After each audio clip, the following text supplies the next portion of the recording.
రవీంద్ర భారతిలో శ్రీమాతా సేవా సమితి ఆధ్వర్యంలో మాతా పురస్కార అవార్డ్స్ వివిధ రంగాల్లో సేవా కార్యక్రమాలు చేసిన ప్రముఖులకు ఈ అవార్డ్స్ అందజేయడం జరిగింది. అంతర్జాతీయ మహిళా దినోత్సవ సందర్భంగా పురస్కార గ్రహీతలకు ఈ అవార్డ్స్ అందజేయడం చాలా సంతోషంగా ఉందని కృషి శ్రీమాతా సేవా సమితి వ్యవస్థాపక అధ్యక్షురాలు కుసుమ మాధవి సంతోషం వ్యక్తం చేశారు.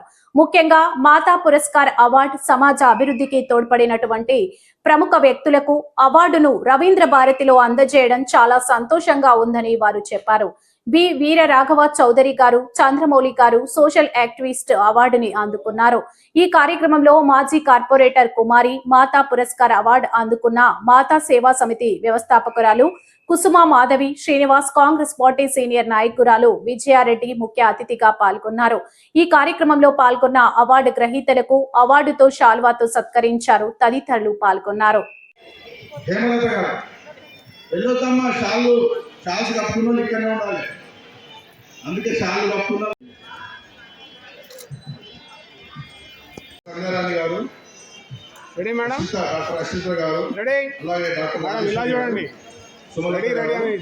మమత గారు, రజిత గారు, శ్రమ గారు, దుర్గ గారు, షాయిన్ గారు.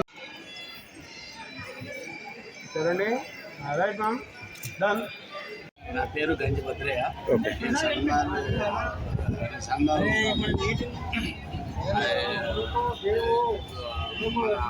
ప్రయాసేవ కూడా బాగా చేస్తాము. ఎందుకంటే దాన్ని గుర్తించి, ఎందుకంటే మా దగ్గర ఒకటి రాజరాజేశ్వర స్వామి టెంపుల్ ఉంది. ఆ టెంపుల్ డెవలప్మెంట్ గురించి కూడా నేను బాగా చర్చించుకుంటా. ప్రతి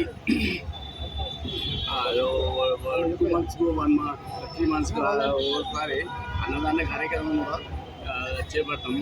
సన్నదానంలో ప్రతి ఫెస్టివల్, శివరాత్రి కానీ, శ్రీరామనవమి కానీ, వినాయక చవితి కానీ, మా పద్మశాలి శివ సంఘం కూడా సరణాలో ఉన్నది. అది కూడా చాలా డెవలప్మెంట్. దానికి అధ్యక్షుడిని నేను. నా పేరు గంజి భద్రయ్య. నేను అధ్యక్షుడిని. నాతో నా మిత్రుడు శ్రీహరి, ఆర్గనైజ్ సెక్రటరీ మన చంద్రమౌళి గారు, వీళ్ళందరూ నాకు చాలా బాగా కోఆపరేషన్ చేస్తారు. ఎందుకంటే నా సరదా నుంచి నన్ను వేదిక చేసినందుకు విజయ్ గారికి ధన్యవాదాలు. సార్, ఈ ఉమెన్స్ డే సందర్భంగా మీరు మాతా పురస్కారం అందుకోవడం మీకు ఎలా అనిపించింది? మీరు ఎన్ని సంవత్సరాల నుంచి ఈ సేవా కార్యక్రమంలో ఉన్నారు? నేను దాదాపు ఒక 30 years నుంచి ఉన్నాను సార్. ఓకే, 30 years నుంచి సేవా కార్యక్రమంలో. ఓకే, ఈ శ్రీ వీర రాఘవ ఈ చౌదరి ఈ సంస్థ వారికి మీరు ఏమైనా చెప్పాలనుకుంటున్నారు? చాలా సంతోషం సార్. ఎందుకంటే ఇంకా ఇటువంటి కార్యక్రమాలు ఇంకా ఎన్నో చేసి ఇంకా మహిళలకు ఇంకా డెవలప్మెంట్ చేయాలని మేము మా సంఘం తరఫున కోరుకుంటున్నాం. ఇంకా రాబోయే రోజుల్లో మీరు ఇంకా ఎలాంటి కార్యక్రమాలు చేయాలనుకుంటున్నారు? రాబోయే రోజుల్లో ఇంకా చాలా కార్యక్రమాలు, ఇంకా చాలా కార్యక్రమాలు చేసి ఇంకా డెవలప్మెంట్ చేయాలని. ఓవరాల్గా ఈరోజు ఎలా అనిపించింది?